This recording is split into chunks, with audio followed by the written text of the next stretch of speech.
Waalaikumsalam. Ya, sebentar ya, Mbak. Silakan masuk, Mbak Widya. Permisi ya, Bu. Iya, silakan duduk, Mbak. Ya, Bu.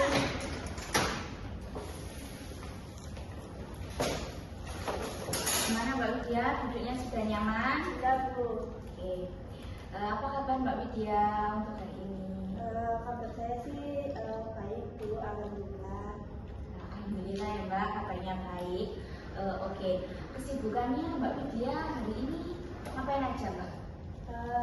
Kesibukan saya sih hari ini ya tadi kuliah, terus ya habis kuliah saya langsung ke sini gitu menemui Ibu. Jadi kesibukan Mbak Widya ini seputar perkuliahan ya Mbak ya? Ya, betul. Hobi atau kesukaan Mbak Widya ini apa ya?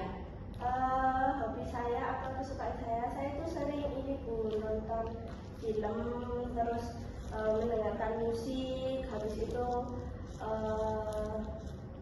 suka membaca novel-novel gitu Bu.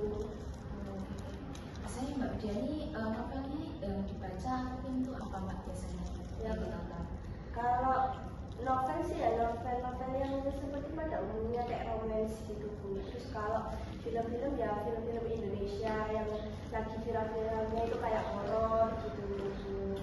Nah, seru ya kegiatan Mbak Widya. Iya Bu. Oke, terima kasih Mbak Widya telah datang menemui Ibu terkait dengan kedatangannya Mbak Widya. Ada yang ingin disampaikan dengan Ibu? Iya Bu, jadi gini, saya tuh ada masalah saya tuh sering kali merasa gugup gitu Bu. Gitu. Apakah sebelumnya Mbak Widya ini pernah melakukan konseling? Pernah sih Bu, saya sudah pernah melakukan konseling. Apa yang Mbak Widya ketahui tentang konseling itu?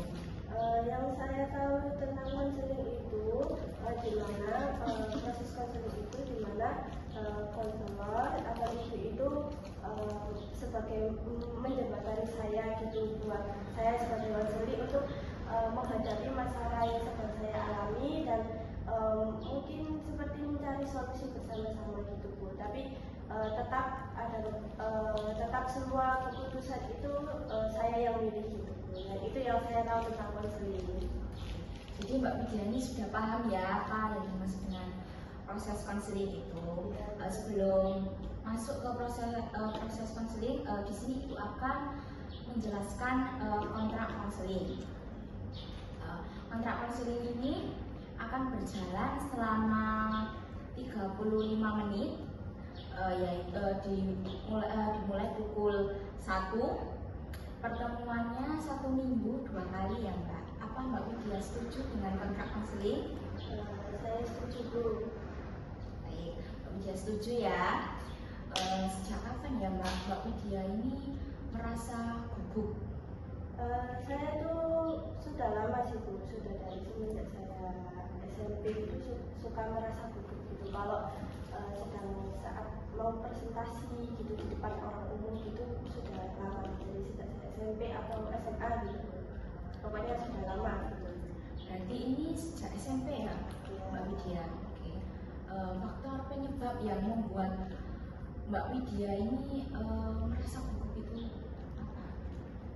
Jadi ini dulu tuh saya tuh waktu SMP kelas berapa ya? Kelas 8 kalau nggak salah. Saya itu kan kurang menguasai matematika gitu. Terus waktu itu tuh saya dituntut untuk ke depan gitu, mempresentasikan hasil kerja kelompok sebenarnya. Nah, waktu saya maju ke depan terus, nah karena saya tuh tidak paham gitu apa pertanyaan dari guru saya, guru matematika saya, akhirnya saya nggak bisa jawab gitu. Terus kelompok saya pun orang-orang yang waktu itu juga nggak paham tentang matematika ya, maksudnya belum menguasai juga. Jadi dari kelompok pun nggak bisa menjawab. Terus waktu itu pun saya dipilih sebagai ketua kelompoknya gitu. Jadi waktu itu saya merasa untuk menjadi apa ya? Kan itu tanggung jawab saya sebagai ketua. Jadi saya harus bisa menjawab pertanyaan dari guru saya. Nah, waktu saya ditanyain, saya itu nggak bisa jawab gitu. Nah, dan beberapa teman-teman kelas itu ada yang mentertawakan saya begitu Bu. Jadi dari situ pun saya besok-besoknya itu jadi merasa gugup gitu kalau mau presentasi di depan umum.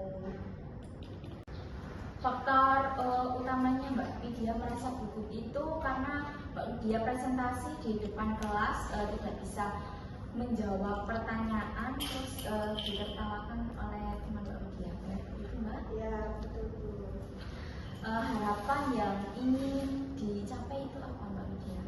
Untuk harapan saat ini sih saya tuh pengen kalau presentasi itu ya udah presentasi gitu, nggak perlu untuk merasa gugup atau takut akan untuk ditertawakan sama teman-teman gitu. Oke, jadi harapan Mbak Widya ini agar tidak ditertawakan oleh teman ya waktu ketika presentasi atau gitu ya Mbak ya. Usaha-usaha yang telah dilakukan Mbak Widya ini apa Mbak?